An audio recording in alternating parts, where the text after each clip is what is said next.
والذین یبیتون لربهم سجدا و قیاما. چقدر میچسبه ای آیه در دل درون انسان. بندگان خداوند مخصوص مقرب اونهایند که در نیمه های شب در برابر خدا می ایستند و سجده می کنند، ندای او را سر میدن. سجدا و قیاما، جبین گذاری در برابر رب العزت و الجلال در دل شب.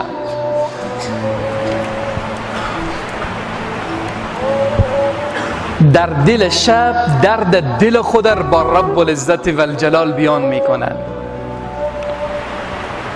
کسی ندارن.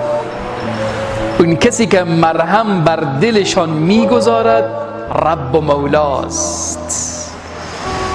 اگر غمی هم در دلشان بیاید دست به حضور رب بالا میکنن. شب خیز که عاشقان به شب راست کنن، گرد در بام دوست پرواز کنن. هر جا که دری بود به شب در بندند، الا در دوست که به شب باز کند. در دوست بسته نمیشه در شب. همه خانه ها را میبندن وقت شب، حتی برادر تو، پدر تو، بهترین دوست تو، همسایه تو، اما خداوند دروازش را نمیبندد، بازه. و بندگان خدا در دل شب الله را عبادت میکنند. والذین یبیتون لربهم سجدا و قیاما، قیام دارند و سجده دارند و خدا را از دل و جان عبادت میکنند. عبادت بندگان باید عاشقانه باشد. خداوند را طوری عبادت بکنیم که این دل ما برای ما بگه که برو یک سجده در حضور رب بگذار. از ته دل بگیم سبحان ربی الاعلا. از ته قلب بگیم سبحان ربی العظیم. خدایا تو خیلی بزرگی، تو خیلی قدرت داری.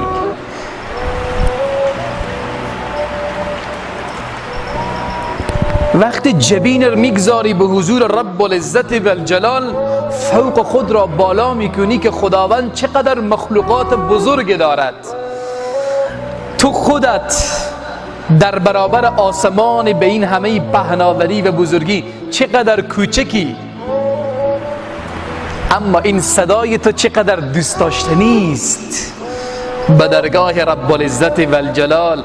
وقتی ندای رب سبحان ربی العظیم و سبحان ربی الاعلا را بالا میکنی، توی موجود ضعیف با این کوچکی ندا میره به درگاه اون خدا و به درگاه الله مورد پذیرش قرار میگیرد. این چنین رب داری. بندگان خدا در دل شب الله را عبادت میکنن، از دل و جان جبین را میگذارن. این عبادت در دل شب چقدر لذیذه. هر چیز طعم و مزه دارد، هر شی یک طعم و مزه خاص خود دارد. عبادت رب العزت و الجلال هم لذت خاص داره. اونهایی که عباد الرحمنن، اونهایی که الله را سجده میکنن، اونهایی که الله را میخوانن، اونها لذت عبادت و بندگی در دل شب چشیدن. اونها میدانن که این الله الله گفتن من در دل تاریکی شب چه غوغایی برپا می کند. الله الله گفتن بنده در دل شب چه غوغایی برپا می کند در اون آسمان بالا و بزرگ.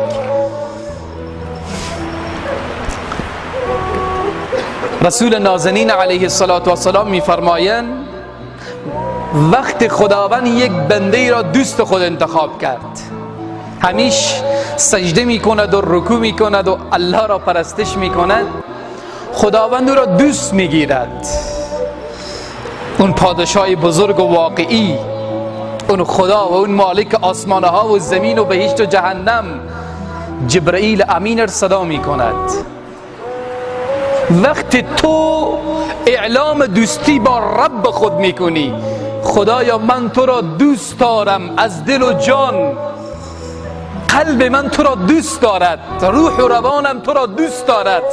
من بدون ذکر تو، بدون یاد تو نمیتوانم زندگی بکنم. اصلا نام تو و ذکر تو در قلبم عجین شده ای رب. خداوند جبرائیل را صدا می کند، میگه جبرائیل من فلان بنده خود را دوست دارم.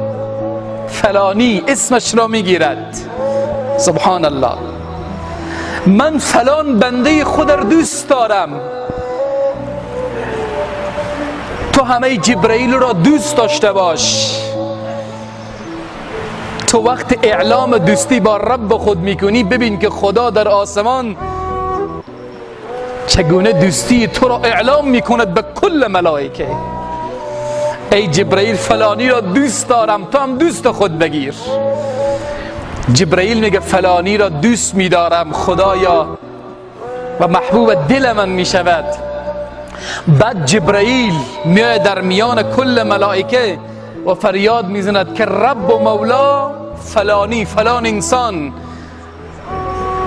دوست دارد، منم دوست دارم، شما هم دوست داشته باشید. این نام تو در آسمان در میان ملائکه رب العزت و الجلال دست به دست میشه. فلانی فلانی در فلان منطقه دوست خداست.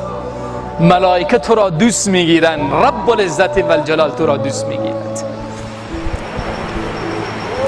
اونهایی که در نیمه های شب خدا را عبادت میکنن در دل تاریکی شب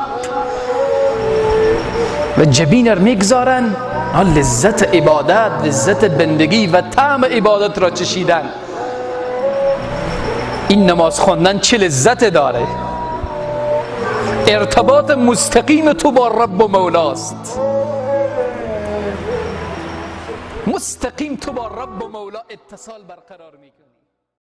حکومت اسلامی، نظام اسلامی باید امنیت انسانها را و امنیت مسلمانها را و امنیت جامعه را تضمین بکند. خدا میگه اولم نمکن لهم حرما آمنا یجبا الیه ثمرات کل شیء. آیا سرزمین مکه را امن قرار ندادیم؟ سرزمین امن نیست. الله تضمین میکنه امنیت اون کفار را که اگر وارد اسلام شدید، حکومت اسلامی، پیامبر صلی الله علیه و سلم با نظام اسلامی که در کنار صحابه هستند، جان و مال شما را تضمین میکنند. اینطور نیست جان ارزش نداشته باشد.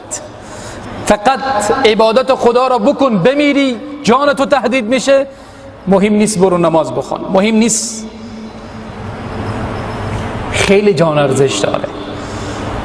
جان نباشه جهان نیست. رسول الله صلی الله علیه و سلم دست به دعا بودن، خدایا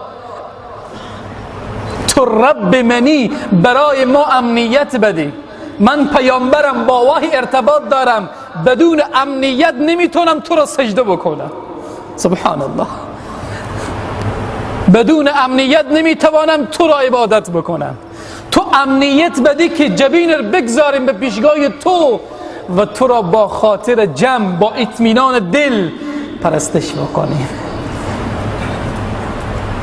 این آیه مبارکه برای ما پیام میده که انسان وطن دوسته، کشور خود خیلی دوست دارد. اونجی کافر مشرکین چون در مکه زندگی میکردن، گفتن اگر ما ایمان بیاریم این سرزمین ما، ارضنا صیغه جمع متکلم، سرزمین ما، چون ما در این جای پیامبر زندگی میکنیم، شاید ما به امن نباشیم. الله میگه بله، هر شهروند در هر جا زندگی میکند، کشور اوست.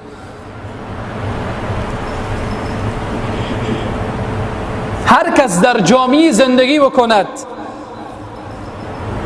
این کشور مال یک قشر و یک قوم خاص نیست و کسی نمیتواند انحصار بکند.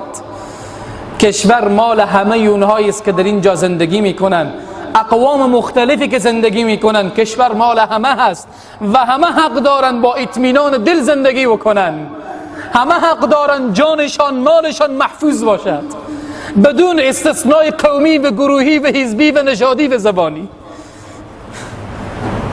تاجیک هم باید با اطمینان خاطر بیای به مسجد بگه سبحان ربی الاعلا. پشتون هم حق داره، هزاره هم حق داره، ازبک هم حق داره، ترکمن هم حق داره و همه اقوام افغانستان حق دارن به خانه خدا با اطمینان قلبی بیاین به خدا را پرستش بکنن. و کسی هم حق نداره امنیت فیزیکیشان هم مورد تهدید قرار بدهد. همه مسلمانن، لا اله الا الله محمد رسول الله میگوید. این کلمه طیبه یعنی کلمه امان، یعنی کلمه امنیت، کلمه آرامش. در حقیقت این طوریست، وقتی مسلمان شدی جان و مال تو محفوظ، کسی نمیتواند تو را ترور بکند، ترور فیزیکی، شخصیتی، تهدید امنیتی. بعد این آیه مبارکه میگه رشد اقتصاد در گره و امنیته. هر تجار ما تلاش بکنن اقتصاد ما را بالا ببرن، زمان امکان پذیره که در اون جامعه امنیت باشد. اگر امنیت نبود اقتصاد نیست.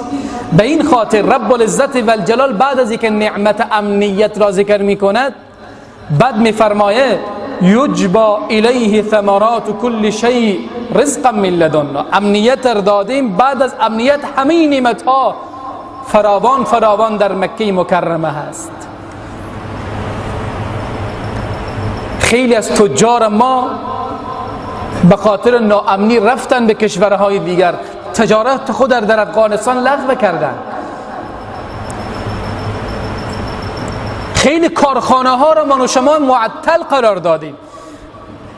خیلی از جوانان عزیز ما که در کارخانه های بسیار بزرگ کار میکردن و نان آور خانواده خود بودن، وقتی کارگاه تعطیل شد جوانها تعطیل شدن کارشان و امروز سرگردان میگردند. اینجا الله رب العزت میگه زمان اقتصاد در کشور بالا میره که در اون کشور نعمت امنیت باشد.